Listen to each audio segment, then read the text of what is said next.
first seen Columbia, that sky was the brightest, bluest sky that ever was. Seemed like heaven. Then your eyes adjusted to the light, and you saw that sea of white faces looking hard back at you. Daisy Fitzroy is one of the central figures in BioShock Infinite. Released in March of 2013, the game is the third installment in the BioShock series.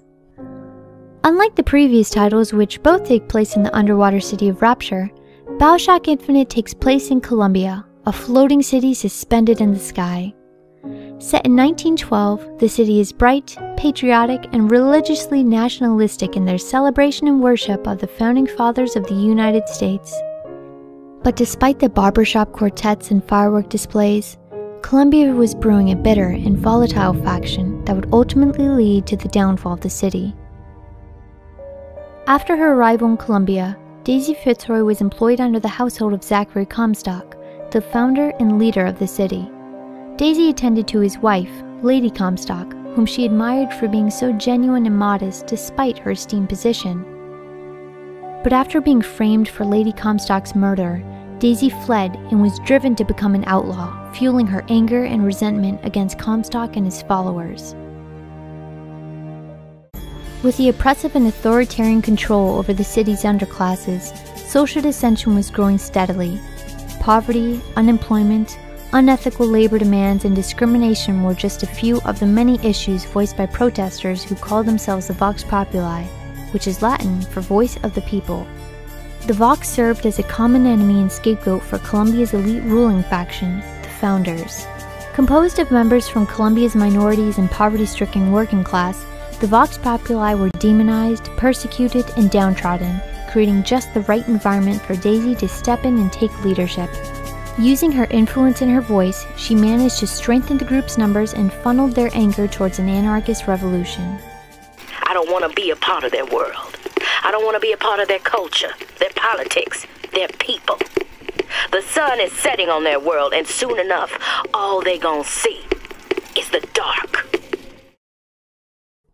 After being transported to an alternate version of Columbia, you witness an extremist Daisy leading her revolution with ultra-violence and destruction, paving her path with blood and revenge.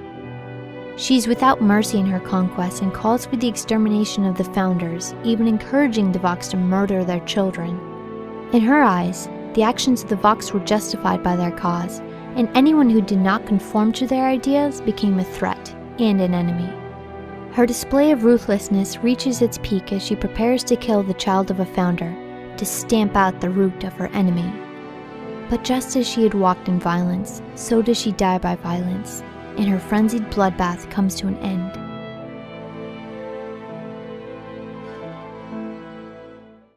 Mirroring the series' running themes of unchecked power, corruption, and the violent path toward obtaining control, Daisy Fitzroy joins a list of BioShock characters that have succumbed to the dark side of having influence over others.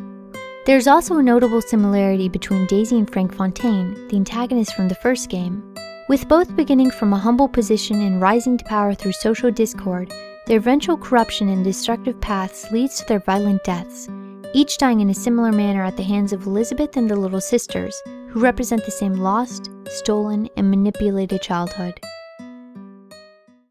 Daisy was one of the characters from the game whom I would have loved to see more of, to understand what happened over the years and why she was driven to such extreme ideologies.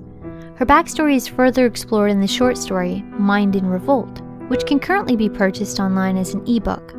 But if I had to take a guess, I'm pretty sure Daisy would have wanted it to be free. The daisy flower is often associated with innocence, purity, and gentleness. Upon her arrival in Columbia, Daisy, much representative of this flower's symbolism, was in awe of her surroundings. The floating city was unlike anything she could imagine. With all of her potential to be a good leader to her followers and to promote a positive movement to tear down the socio-economic barriers of the city, it's sad to see her lose sight of what she first began fighting for.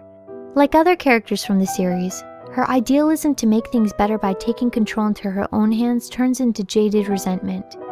Everyone has an idea of what needs to be done, but it seems that no one can handle that level of power unchecked without eventual corruption. It illustrates the importance of having a representative and fair political system, rather than only one person who thinks they know best. Daisy is voiced by Kimberly Brooks, who is most notably known for her portrayal of Mass Effect's Ashley Williams. Concept artwork illustrates the range of different designs considered for her character. Interestingly enough, she had several different shoe designs, and as someone who appreciates a good shoe, I think the military-style boots selected for her final design were a perfect choice. A tragic yet engaging character who met a fateful end, Daisy remained dedicated to her cause, becoming the voice of the people and the leader of a revolution. Her story not only embellishes the game, but serves as a reminder that with great power comes an even greater responsibility.